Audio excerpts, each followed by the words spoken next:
Hola, ¿qué tal? Llegamos a un encuentro más, chicos y chicas, de todo este aprendizaje hoy con la cápsula número 10 y específicamente para tratar un tema que estoy segura que todos y todas han escuchado a lo largo de su existencia porque ustedes son muy jóvenes y el tema del liderazgo es un tema que se aboca muchísimo en la academia, en las universidades y ya para aquellos que están en la parte profesional, pues con muchísimo más razón. No solamente porque se escucha de nuestras jefaturas, porque se escucha también de los líderes de la organización, sino porque en las empresas también tienen caminos para capacitar a su personal en este gran tema. Entonces, voy a compartir una presentación, yo les traje una presentación y un par de videos que me parece interesante que lo podamos ir analizando. Esto viene a complementar, por supuesto, lo que ustedes ya han hecho, el ejercicio previo con la lectura y también las entrevistas que hemos estado planteando. Vamos a compartir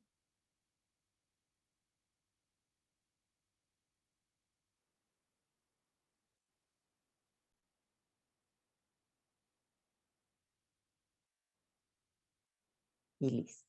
Perfecto.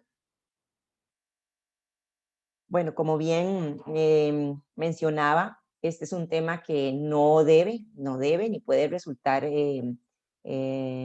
novedoso, porque de aquí en adelante todo lo que tenga que ver con su vida profesional va a estar muy, muy, muy enfocado al desarrollo de esta gran habilidad. Y bueno, esto me lleva a algo que es muy, muy, muy importante y es si el liderazgo es una cualidad que se trae o si el liderazgo se hace, ¿verdad? Nuestros líderes en la parte académica, nuestros escritores del libro que estamos siguiendo, definen el liderazgo como esto, como un proceso emocional que implica ejercer una influencia psicológica, social e inspiradora en las personas. Esta es la línea bajo la cual nos vamos a regir porque estamos hablando de un esfuerzo de aprendizaje en este tema específicamente para las fuerzas de venta. Entonces, rescato de esta definición una palabra que hay que tomarse muy en serio, ¿verdad? Y entender dónde radica las cualidades de esta palabra y es en la inspiración. Si bien es cierto, se habla de un acto psicológico porque va más allá de la parte material física, sino que se adentra en el trato de las emociones. Los autores destacan que el liderazgo tiene que ser inspiracional o inspirador. ¿Para qué? Para que lo que yo esté haciendo como cabeza de la fuerza de ventas sea replicado, pero que sea replicado de una manera convencida, de una manera en donde haya un ligamen bastante profundo entre la persona que emite o que ejerce el liderazgo y la persona que lo está recibiendo. Entonces, la palabra clave de todo esto es la inspiración. Em, Cuando hablamos de liderazgo, también vale la pena recordar que a pesar de que son muchos los años que que se ha venido investigando sobre cómo surge, qué tipos de liderazgo son nocivos en las organizaciones o liderazgos que son complementarios, etcétera, lo más importante es que esta evolución ha permitido que ahora haya una mayor preocupación porque las personas que entran a laborar en las diferentes organizaciones cuenten con esta habilidad. Em, y es importante, ¿por qué? Porque le ahorra muchísimos recursos, por supuesto, a las organizaciones. Se supone que esto se puede desarrollar, ¿verdad? Como bien lo decíamos al inicio. Sin embargo, si hay personas que ya tienen un camino recorrido en el aprendizaje y en la preparación de este importante potencial, de esta característica tan importante, pues entonces para las organizaciones va a ser muchísimo más sencillo y más fácil hacer una inducción de esta persona a la cultura de la empresa. En la parte de reclutamiento lo ven como un plus, ¿verdad? La literatura hablaba de que esto es una recompensa en la parte de reclutamiento, no solamente para la organización, o sea, la organización gana si encuentra a un ejecutivo que tenga bases fundamentadas en el conocimiento del liderazgo y en las habilidades, ¿verdad? No solamente conocimientos, sino habilidades. No solamente entonces gana la organización, sino que también la persona puede ser introducida de una manera diferenciada cuando tiene esas habilidades. Y entonces sus ingresos, su rentabilidad puede aumentar en función de otros que no la tienen. O sea, puede ser considerado como un plus que puede ser muy, muy bien pagado. Bueno, pero detrás de este tema de liderazgo existe un elemento que es el que mueve, ¿verdad? A todos los subordinados o a todas las personas que están alrededor de un gran líder. Y hablamos del poder. La literatura habla de que para hablar de poder, pero propiamente en las ventas, menciona 5 tipos de liderazgo basados en poder. Y hablaba del poder legítimo, que hace la diferencia y dice que esa es propiamente la que se le delega a la persona, se le dice usted es el jefe de tal área y entonces en función de esas funciones, metas, usted va a dirigir un equipo para que haga que se cumpla, por supuesto, finalmente el objetivo institucional. Estamos hablando de ese poder que es dado ya en el contrato, en una relación laboral. Luego viene y establece que el liderazgo también puede ser expresado por un poder de recompensa, en donde la persona reconoce su autoridad, digamos, su poder legítimo, pero también tiene la facilidad para identificar cuáles son aquellos beneficios que pueden motivar o mover al personal que tiene a cargo. Entonces, ese poder de recompensa también podría en algún momento ser ejercido por una persona que tiene autoridad y que es el líder de la. Luego está el poder coercitivo. Este poder es ejercido por las personas líderes, pero como un castigo. Y además lo utilizan para retener al talento, amedrentarlas, pero bueno, también otorgan en función del comportamiento algunas recompensas. Luego está el poder referente, que es más bien todo lo contrario, es muy inspirador, está basado en todo el conocimiento que tiene esa persona que está ejerciendo liderazgo y las capacidades también. Y por último, habla de un poder experto que está basado en el expertise propiamente. Si estamos hablando de un gerente de ventas, es una persona que ha tenido una trayectoria dentro de la organización y también afuera. Posiblemente puede ser una persona de afuera y entonces viene a la organización a dirigir un equipo determinado basado en un conocimiento y en una expertise que ha desarrollado a lo largo del tiempo. Pero bueno, dentro de todo este tema de liderazgo, la literatura nos hablaba de que existen y coexisten teorías clásicas y teorías contemporáneas. Las clásicas, por supuesto, como desde que existe la teoría de los recursos humanos, de la administración de recursos humanos, pues empiezan a darse algunas investigaciones, todas ellas generalmente en la parte, bueno, nosotros la influencia que tenemos es norteamericana, y luego, conforme ha ido evolucionando el mismo rol de los ejecutivos de ventas y la administración misma, ¿verdad? En todo como profesión, pues surgen teorías contemporáneas. Y bueno, no necesariamente podemos decir que una es buena u otra es mala, porque lo que se ha descubierto es que dependiendo de otros elementos del entorno, van a ser complementarias. Entonces, quisiéramos hablar un poquito de cuáles son esos enfoques que la literatura menciona como clásicos. Rescato estos 3.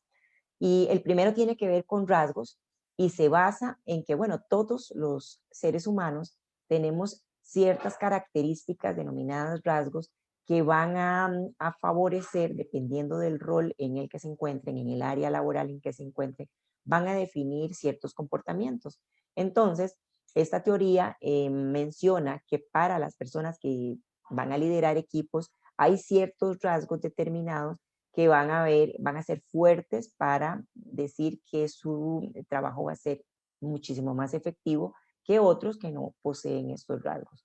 Esta teoría fue muy criticada, bueno, en realidad ha sido criticada porque no establecía que no necesariamente, o sea, ¿quién establece cuáles son los rasgos de un líder? ¿Verdad? Eso no se puede definir, eso va a depender de otras cosas. Y bueno, fue muy criticada por eso y ya van a ver cómo surgen otros enfoques también en esa línea que lo debaten. Luego está el enfoque conductual, que piensa mucho en el comportamiento de las personas, pero en función de la tarea. Y aquí destaco que el liderazgo enfocado en un comportamiento, perdón, en la tarea, viene a mover todos los cimientos que se habían pensado en donde simplemente se decía que el líder tenía una gran, nacía, ¿verdad? La persona nacía para ser líder. En la parte conductual, ya cuando la persona se enfrenta a tareas específicas y muy diversas, es donde se podría identificar realmente cuál es el líder que está surgiendo en este momento y se toma en cuenta cómo reacciona esa persona en determinadas situaciones. El de contingencia, el enfoque de contingencia, mientras los otros dos, el de rasgos y el de la conducta, se enfoca mucho en la persona, el de contingencia se centra en la tarea o en la situación, en el momento. Pone énfasis más bien en cómo se relaciona el gerente con el personal, pero también con las situaciones. Eso es va a ser de mucha variabilidad. Ok, de todo esto, lo más importante es tener siempre presente que hay estilos, a pesar de que hay enfoques, como ya los analizamos, las personas que dirigen equipos y principalmente los equipos de ventas pueden desarrollar, sumar algunas habilidades en determinadas situaciones que van a definir estilos de liderazgo. Y esos estilos tampoco son estáticos, sino que van a variar, van a ser maleables dependiendo del momento en que esté atravesando el ejecutivo de ventas, del momento en que esté atravesando la organización. Por ejemplo, un gerente puede pasar de un estilo totalmente autocrático, pero porque la situación lo amerita, principalmente sucede cuando los gerentes de ventas están introduciendo un nuevo ejecutivo en su equipo, en donde tienen que marcarle la cancha, como quien dice, explicarle cuáles son las normas, cuáles son las funciones y estarlo vigilando en función de que haya un cumplimiento. Pero luego, ese mismo gerente de ventas, cuando surge determinada situación en la empresa, puede dar un viraje, dependiendo de la situación que esté pasando, y puede convertirse en un jefe más laissez-faire, que eso significa más libre, más que puede pasar a la democracia, digamos, un líder democrático y puede, dependiendo de la situación, dejar que esa persona que al principio él estaba controlando vaya, más bien, vaya visualizando oportunidades de desarrollo y de tomar decisiones. Esto va a depender de la situación.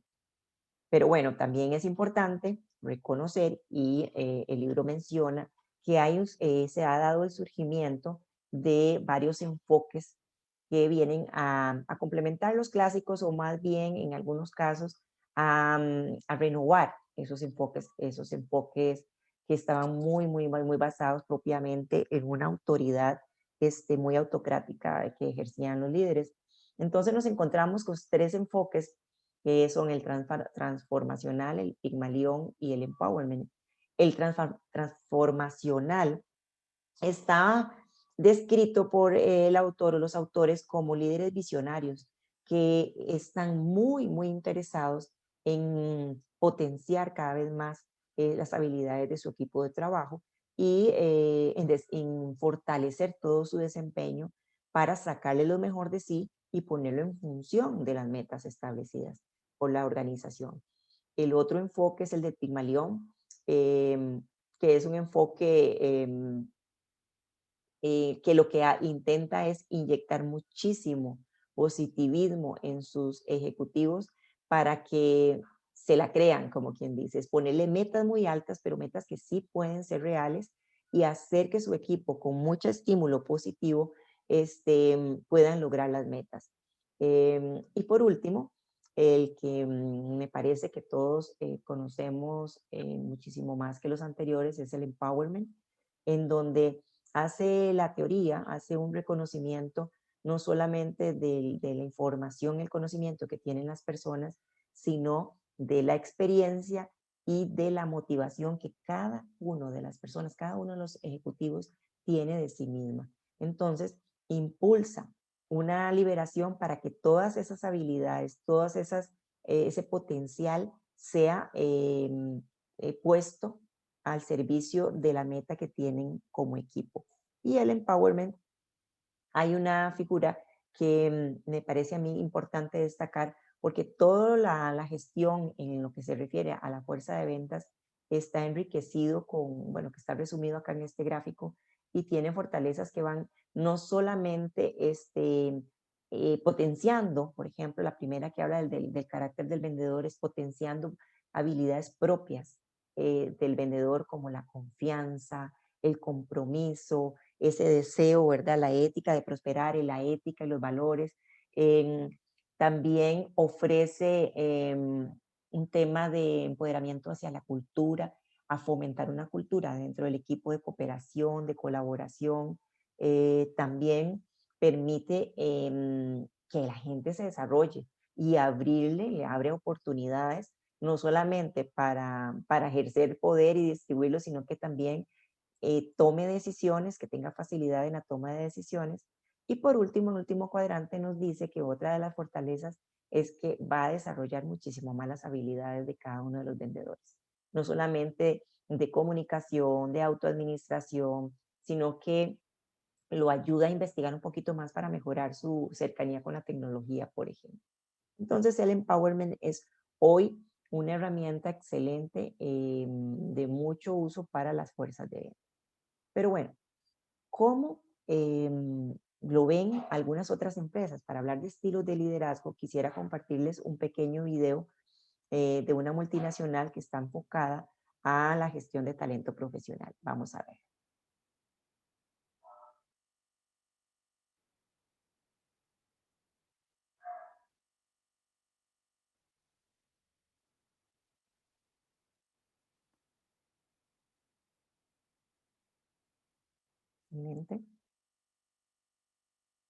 Vamos a la presentación. Rescato de esta pequeña reseña sobre cómo lo ve LinkedIn, por ejemplo, el concepto de inspiración, ¿verdad? ¿Qué es un líder inspirador? Que menciona el fundador de LinkedIn y habla precisamente de ese acto que genera el querer seguir a esa persona. Lo decíamos al principio. Y también rescato, por supuesto, dentro de lo que mencionaba como categorías, que finalmente hay que ser versátil en el tema del liderazgo también, porque dependerá de las situaciones por las que se esté atravesando, en donde podamos hablar de qué estilo es eficiente o efectivo en función de lo que ocurra. Pues muy bien. Un elemento que definitivamente no podemos dejar de conversar en esta cápsula es sobre la comunicación. Y si ustedes se fijaron, el libro mencionaba casi 10 páginas en el tema de la comunicación como consejo para los gerentes de ventas. Y lo señalaba mucho en función de lo que ocurre en la normalidad. Y citaba algo que me pareció muy valioso y era que más del 70% de las acciones, 75% de las acciones que hace un gerente de ventas está enfocado en la comunicación, en hablar, escuchar, escribir. Y el resto, pues la dedica prácticamente a leer, decía que un 16% y un 9% las utilizaba para leer. Entonces, la función de la comunicación verbal y no verbal son vitales y estratégicas cuando estamos hablando de un liderazgo efectivo en la gestión de ventas. Eh, yo digo que cuando, incluso en un juego de ajedrez, cuando se cree que se está solo, ¿verdad? No hay alguien que te esté comunicando, ahí hay un error, porque cuando el otro hace su jugada, estamos leyendo lo que ese otro está tratando de hacer en la siguiente movida y nos permite a nosotros prepararnos para la estrategia siguiente. O sea, eso que él haga, de alguna manera, nos va a motivar a nosotros a hacer el siguiente movimiento. Esto significa que no solamente la comunicación va a ser importante la verbal, sino la comunicación también no verbal. Es un ejercicio que exige no solamente cómo hablamos, cómo escribimos, cómo escuchamos, sino que la manera de entender al otro en ese diálogo, la escucha, hay que ser muy específico en qué tipo de escucha vamos a aplicar para nuestros objetivos. Bueno, la retroalimentación va a ser vital para que la gente que está a nuestro cargo cumpla con los objetivos. Y para retroalimentar hay muchísimas técnicas. El tema de la neurolingüística, de cómo entender, de cómo conversar con la otra persona, la forma, el uso de las palabras para ejercer influencia en las personas es importante. Y aquí yo creo que lo más valioso es investigar y prepararnos para esto, porque está dado con la modernidad. Ya estos son técnicas que cada vez van cambiando y nos obligan a nosotros a estar cada vez más pendientes de los cambios.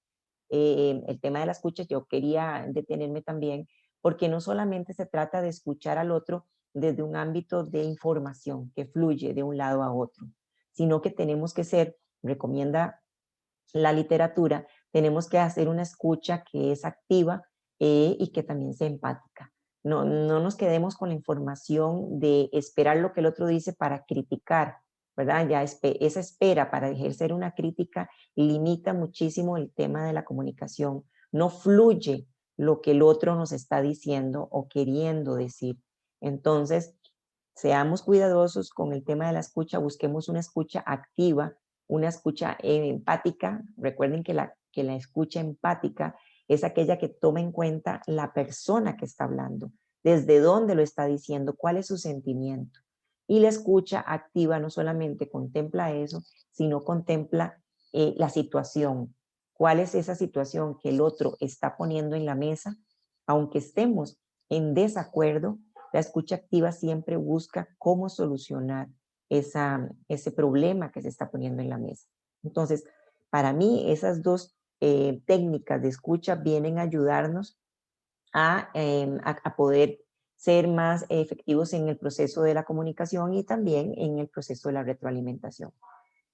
Yo traía también para compartirles un dato reciente, estaba tratando de buscar datos muy frescos sobre el tema de lo que perciben los ejecutivos respecto del liderazgo y me encontré un estudio hecho por una fundación, bueno, es una asociación académica en Colombia que reunió a más de 100 ejecutivos y encontró en ese estudio que todos los ejecutivos se enfocan, digamos, cuando quieren hablar de un buen liderazgo, eh, recae su criterio en que lo más importante es la comunicación.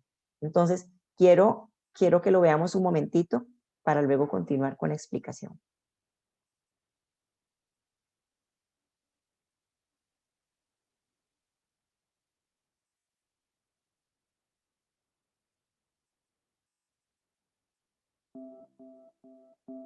El Colegio de Estudios Superiores de Administración CESA presentó el informe Liderazgo 360, en el que reunió las opiniones de 103 presidentes y gerentes generales de las principales compañías del país sobre cómo sortear algunos de los desafíos actuales del sector corporativo. Dentro de las estrategias en las que coincidieron los ejecutivos se encuentra, en principio, comunicar de manera eficiente y transparente en todos los niveles de la organización. También mejorar los programas que fomentan el liderazgo, así como trabajar en el fomento de un ambiente transparente dentro de la empresa. Mejorar los productos y servicios es otro de los elementos claves y comprometerse personalmente con los clientes claves. También es fundamental asegurar la sostenibilidad como parte de la identidad de marca y del valor comercial de la empresa, crear una cultura de colaboración que fomente la innovación y mejorar la agilidad y la flexibilidad dentro de la organización. Asimismo, se refirieron a la importancia de fomentar el compromiso de los empleados para que se genere mayor productividad y alinear tanto las estrategias con los objetivos y las capacidades de la empresa. Finalmente, la inversión en la tecnología es una de las estrategias claves que deben tener presentes. Ujú.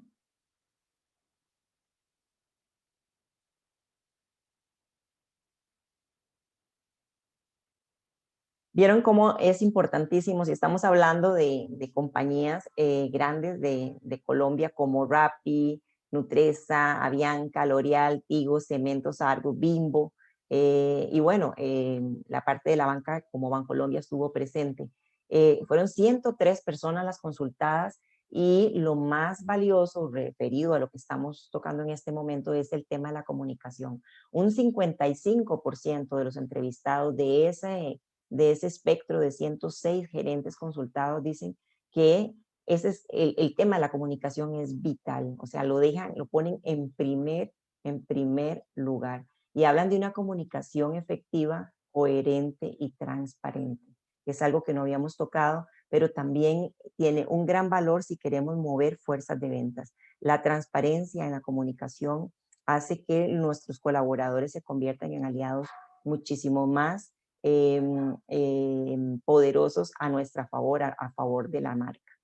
Esta referencia la hace quien dirigió la investigación y se las comparto porque tiene dos elementos importantísimos que ya hemos estado analizando. Y habla de que, bueno, que la investigación revela que aquí el liderazgo va a caracterizarse siempre por la capacidad que tenga de adaptarse.